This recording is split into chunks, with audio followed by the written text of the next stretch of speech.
In the heart of Kenya, Elara's life was woven into the rhythm of the land, a song of simple joys shared with her husband, Jomo. But when sudden fever silenced his laughter, her world did not just stop, it began to shrink. He died in the middle of the long dry season. The rains had failed us that year. He worked our small field until his body could not work anymore. After his death, the house felt larger, emptier. The tasks he once did fell to me, a heavy weight on my shoulders. I had to fight to keep our small piece of land. My heart grew heavy with their unspoken fears. Loss brings many eyes, some kind, some not. But despair is not the final chapter for a strong woman.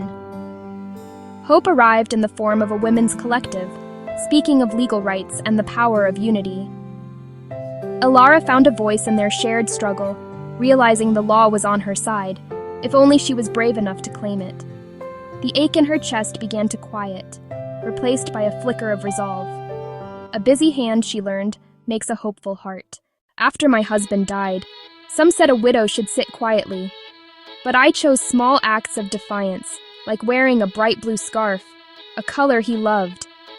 The other women started to watch me. They saw I had not been broken. One by one, they came to me with palm leaves and their stories.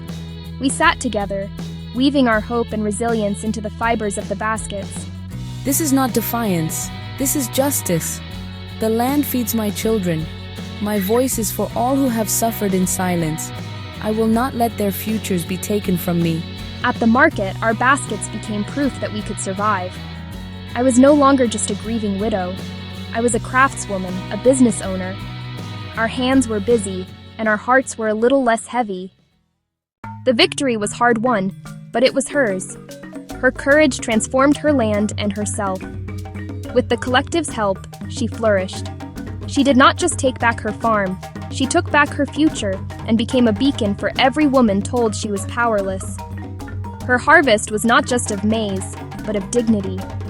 Her story proves that resilience, supported by community, can break the hardest ground and grow the greatest change.